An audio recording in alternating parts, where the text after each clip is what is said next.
आज मैं बात करूंगा आम एलर्जी या एलर्जिक राइनाइटिस।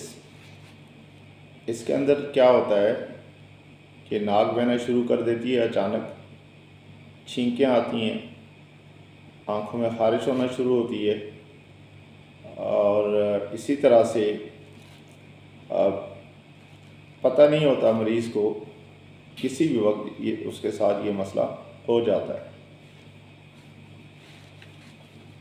अब ये क्यों होता है? इसमें कुछ चीज़ें इन्वॉल्व हो सकती हैं, जैसे जब दरख्तों के पॉलन अपने उरूज पर होते हैं, फूल आते हैं, तो पॉलन की वजह से भी कुछ लोगों को एलर्जी होती है। कुछ लोगों को धूल और मिट्टी की वजह से,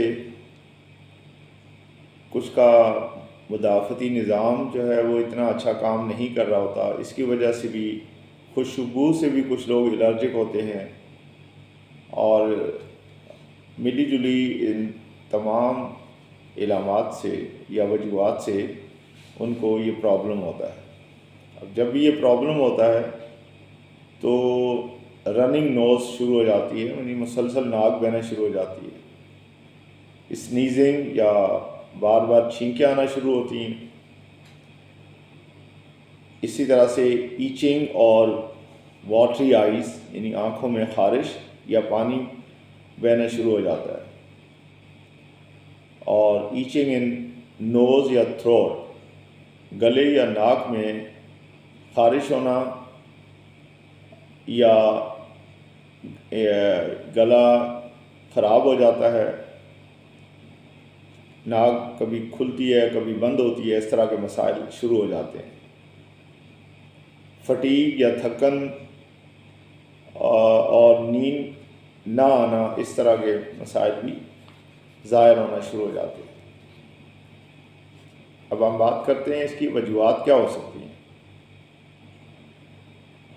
ये आमतौर पे फॉल या स्प्रिंग सीज़न में जो मौसमी तब्दीलियाँ होती हैं उसके अंदर ये चीज़ें बहुत ज़्यादा होती हैं। मसलन पॉलन या दरख्तों के गिर्द अगर आपका सफ़र होता है या आप दरख्तों के नीचे से गुज़रते हैं या जहाँ पॉलन गिर रहे होते हैं, तो ऐन मुमकिन है कि आप इस चीज़ का शिकार हो जाएं। बाद दफ़ा रास्ता ही ऐसी जगहों से होता है कि वहाँ पे दरख्त लगे होते हैं, पॉलन गिरते रहते हैं, तो आदमी के बस में नहीं होता ये सब कुछ। उसके लिए बेहतरीन यही होता है कि मास्क लगा के आप निकलें वहाँ से। धूल मिट्टी या घरेलू मिट्टी के ज़रात, जो कच्चे घर होते हैं, घर पे भी मिट्टी होती है और बाद हवा चलती है, तो इलाका अगर कच्चा है तो उसके अंदर भी ये मामलात हो सकते हैं कि धूल और मिट्टी ज़्यादा होती है। बाज़ दफ़ा रोड पे चलते हुए भी अगर रोड की सफाई सही तरह से नहीं है तो वहाँ पे भी ये सिलसिला होता है। पालतू जानवरों के बाल, जैसे कुत्ते बिल्लियाँ, आमतौर पे ये घरों में अटैच होते हैं, तो और दूसरे जानवर जो मवेशी पालते हैं लोग, उनकी वजह से भी ऐसा हो सकता है। उनके बाल जब गिरते हैं, बाद वो खाने की चीज़ों में भी आ जाते हैं और हाथों के साथ भी लगते हैं, तो इससे लोग एलर्जिक होते हैं, कुछ जिनको ये प्रॉब्लम होता है। खुशबू, परफ्यूम, इस तरह से, या एयर फ्रेशनर से कुछ लोग एलर्जिक होते हैं, तो इनको भी अगर इस तरह के एहतियात की जाए तो उससे बीमारी में रुकावट हो सकती है। कपड़े धोने के केमिकल्स या साबुन से कुछ लोग एलर्जिक होते हैं। ज़हनी दबाव या नींद की कमी की वजह से भी ये प्रॉब्लम हो सकता है। बाद दफ़ा ज़हनी टेंशन होती है, किसी को माली टेंशन होती है, किसी को घरेलू टेंशन होती है, किसी को काम की टेंशन होती है, किसी को कुछ, तो ये वजूहात भी बनती हैं इस एलर्जिक सिचुएशन की। और इसके अलावा अगर नींद पूरी ना हुई हो किसी भी वजह से, चाहे आपने कोई ओवर टाइम किया है, पार्ट टाइम किया है, या आप मोबाइल में लगे रहे, या आपने गप्पें करते रहे रात को, उस वक्त ख्याल नहीं रहा, बाद में आपके पास टाइम नहीं था नींद पूरी करने का। कोई भी वजह हो सकती है, कोई बीमारी हो सकती है, बच्चा बीमार हो सकता है। तो देयर आर मैनी रीज़न्स के जो इसकी वजह बन सकती हैं। अब हम बात करते हैं इसकी प्रिवेंटिव मेजर्स क्या हो सकती हैं, कि कैसे चीज़ों से, इस तरह की ख़तरनाक या तकलीफ़देह चीज़ों से बचा जा सकता है। तो उसके लिए ज़रूरी है कि कमरे को साफ़ रखें, जहाँ पे आप रहते हैं कमरे को साफ़ रखें, ख़ास तौर पर बेडशीट और पर्दे धोते रहें, क्योंकि अगर ये गंदे हो जाएंगे तो इनमें मुख्तलिफ जरासीम चिपकते रहेंगे, तो उससे भी आपको परेशानी हो सकती है। धूल या पॉलन के दिनों में मास्क का इस्तेमाल करें। जानवरों से एलर्जी हो तो रब्ता महदूद रखें, यानी कम से कम जानवरों से आप अपने आप को अटैच करें। परफ्यूम और स्प्रे से परहेज़ करें। इसके बगैर भी अगर आप साफ़ सुथरे रहते हैं तो आपसे कोई नफ़रत नहीं करेगा, बल्कि सब साफ़ सुथरे लोगों को पसंद करते हैं। नींद पूरी लें, पानी ज़्यादा पिएं। तो ये थोड़ी सी एहतियाती चीज़ें हैं जिनका ख्याल करते हुए आप अपने मसाइल में कमी ला सकते हैं। इसी तरह से अगर देखा जाए तो बहुत सारी ऐसी चीज़ें हैं जो हमारी हैबिट का ज़रिया बनती हैं। मतलब उसमें हमारी आदतें शामिल होती हैं। अगर हम अपनी आदतों को ठीक कर लें तो वो हमें इन मसाइल से गुज़रना ही नहीं पड़ता। अब इस सिलसिले में कुछ दवाइयाँ हैं जिनका मैं तज़किरा करूँगा, होम्योपैथिक मेडिसिन्स, जो अगर ये सूरत हाल हो तो उसमें अच्छा किरदार अदा करती है।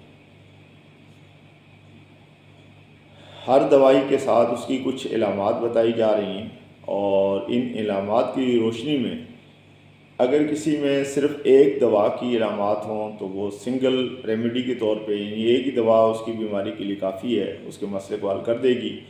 और अगर दो मुख्तलिफ दवाइयों की इलामात हैं तो उनको आपस में मिलाया जा सकता है।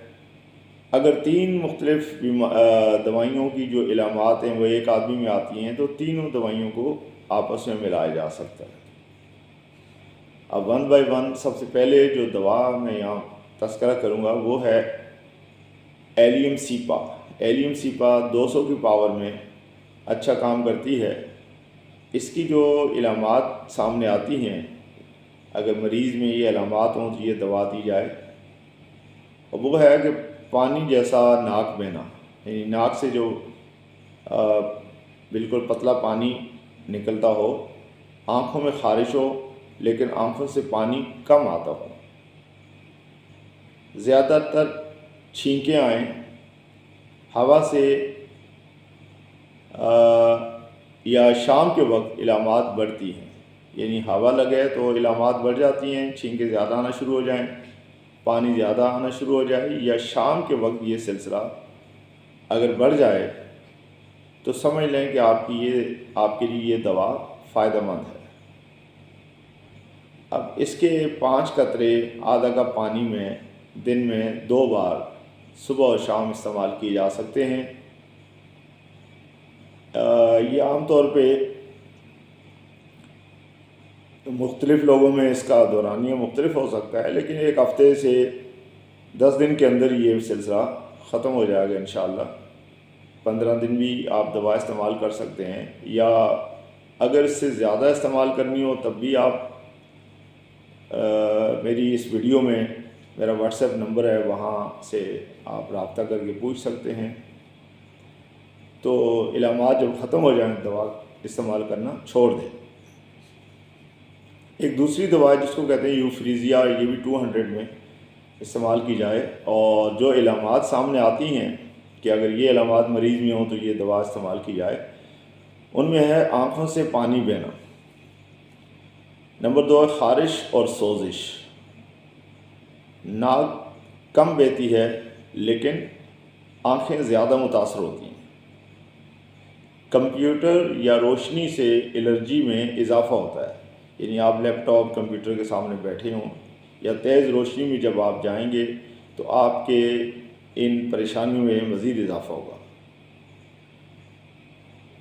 सुबह के वक्त इलामात बढ़ती हैं। इस दवा में अगर सुबह के वक्त आपकी इलामात बढ़ रही हैं और शाम के वक्त कम हो रही हैं तो ये यूफ्रीजिया आपकी दवा जो अभी बता रहा हूँ मैं, इसका भी इस्तेमाल 5 कतरे आधे कप पानी में, बहुत ठंडा पानी ना हो, दिन में एक बार ही इस्तेमाल करें तो काफ़ी है। और अब एक तीसरी दवा है जिसका नाम है सबाडीला। ये भी 200 में इस्तेमाल की जा सकती है और इसकी इलामात में मुसलसल छींकें आना, अक्सर 10-20 दफ़ा मुसलसल छींकें आती रहती हैं, तो उस सूरत में ये बहुत ही कारगर दवा है। इसका इस्तेमाल किया जा सकता है। नाक से गुदगुदी की तरह से महसूस होता है, आँखों से पानी और ख़ारिश, यानी पानी बहता और ख़ारिश होती है। ठंडी हवा या फूलों की खुशबू से एलर्जी में इजाफ़ा होता है। बाकी दवा का इस्तेमाल ये भी है कि 5 कतरे आधा कप पानी में दिन में किसी भी वक्त इस्तेमाल किए जा सकते हैं। अब एक और इसमें ख़ास चीज़ ये बता दी जाए, या मैं बताना ज़रूरी समझता हूँ, वो ये है कि अगर इन तीनों दवाओं की कुछ इलामात, कुछ एक दवा की, कोई दूसरी दवा की, कुछ तीसरी दवा की हों, तो उन तीनों दवाओं को मिला के, या अगर मिलाना ना चाहें तो हर एक में से 2-2 कतरे आप पानी में टिपका के दिन में 2 दफ़ा सुबह शाम ले सकते हैं। तो इंशाअल्लाह 10 से 15 दिन में फ़ायदा हो जाएगा। अच्छा, अब कुछ जनरल प्रिकॉशंस हैं। दवा खाने से पहले या बाद में 30 मिनट तक कुछ भी नहीं खाना चाहिए।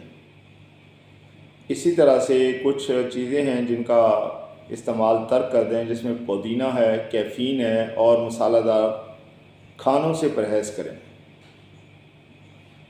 तो ये सारी चीज़ें भी बहुत ज़रूरी हैं, क्योंकि आप दवा तो ले ही रहे हैं, लेकिन दवा के साथ साथ आप अगर इन चीज़ों का भी ख्याल करेंगे तो उससे आपका ये मसला जल्दी हल हो जाएगा। मुझे उम्मीद है कि मेरी इस थोड़ी सी रिसर्च से बहुत सारे लोगों को फ़ायदा होगा। अगर आपको मेरी वीडियो अच्छी लगे तो आप मेरे चैनल को सब्सक्राइब कीजिएगा, वीडियो को लाइक और शेयर करें, और अगर आपका कोई मसला हो तो आप कमेंट बॉक्स में ज़रूर अपना मसला, इसके अलावा अगर कोई है वो भी बताएं। और इससे, अगर इस दवा के इस्तेमाल से अगर कोई भी इलामात आपकी कम या ज़्यादा आपको लग रही है तब भी आप बता सकते हैं। इंशाअल्लाह आपको बेहतर गाइडलाइन मिलेगी और आपका मसला जल्द हल हो जाएगा। अल्लाह हाफ़िज़।